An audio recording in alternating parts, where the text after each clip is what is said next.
Top story, though, concerns the Premier League clubs who have unanimously agreed to a 3-year renewal of the current UK broadcasting rights deal, which will take them up until 2025. Now, this is subject to government approval. Our chief reporter, Bryan Swanson, joins us this morning for more on this. Good morning to you again, Bryan. Just explain, then, the details of the deal. Well, this is a significant deal, and it will have impact not just involving the 20 Premier League clubs, but much further down the football pyramids.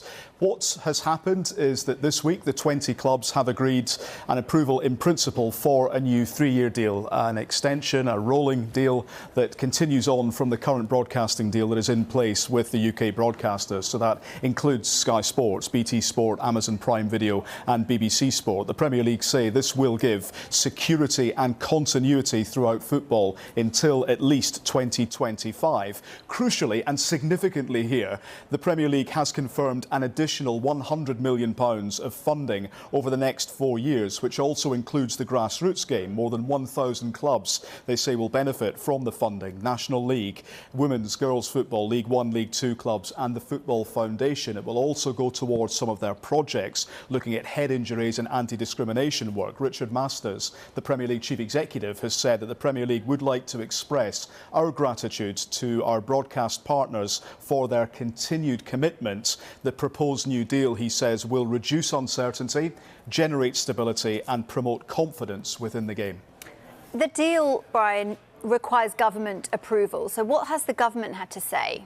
Well, the government wrote to Richard Masters yesterday, and they have now published that letter online, written by Ben Dean. The key points are that the Business Secretary, Kwasi Kwarteng, is minded to approve the deal. They wrote, on the advice from the Culture Secretary, the Business Secretary is satisfied that the funding commitments set out would provide financial stability for the English football pyramids. The government is, remember, in the process of a fan-led review. So what happens here, it doesn't affect that. That runs separate and parallel to that. They do say that the proposed new deal provides certainty for the pyramids and a minimum level of funding to maintain stability up until 2025. So stability really is a key word that's being used a lot within the game and by governments following this announcement. It is important to stress that it is not yet a done deal. The government has said that there is a deadline of May the 28th for any affected party to make their case to the government. So that could be another party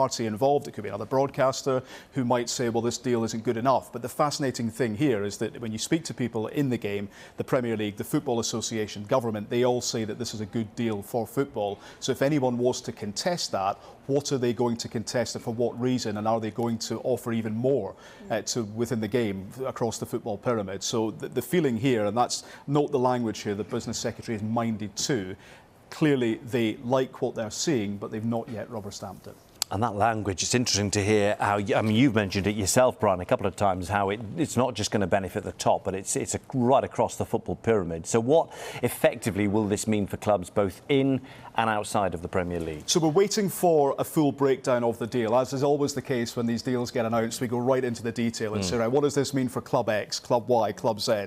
What we can say for sure is that the Football Association, the governing body of English football, have come out this morning and they have firmly supported the proposed new deal. They say that they welcome the additional £100 million of funding. Mark Bullingham, the chief executive, said that this increased funding will provide vital support for local football clubs and facilities across the country. Baroness Sue Campbell, who is of course the FA's Director of Women's Football, has said following an extremely challenging year for the whole of football and women's football in particular, this additional funding from the Premier League is fantastic news as we come out of lockdown and as football resumes at all levels. Make no mistake, if the FA weren't happy with this, they wouldn't come out and say that. So clearly, English football's governing body believes that this is a good deal for English football. It's not just about the top 20 clubs in English football protecting themselves. They will say that this deal does give greater funding provisions for others, so there will be more money available further down the football pyramids. I'm sure there will be people within the game that say, well, could we not have had a bit more here? Could we not have had more here? We will find that out in the coming days and weeks to come, I'm sure. But certainly from the Premier League's point of view, a significant unanimous agreement by their clubs. And remember, that was the first meeting that took place involving all 20 clubs after the Super League proposals and all the issues that caused. So that is significant. So Bryan, now that this agreement is in place, in principle. What are the next steps? Well, there's quite a short time frame now for this to be formally approved. Anyone has up until May the 28th. There is an email address that has been published by the government that any submissions have to be made. That is then for the government to review. What I would say is, looking at the language here, they've obviously dropped short of formally approving it.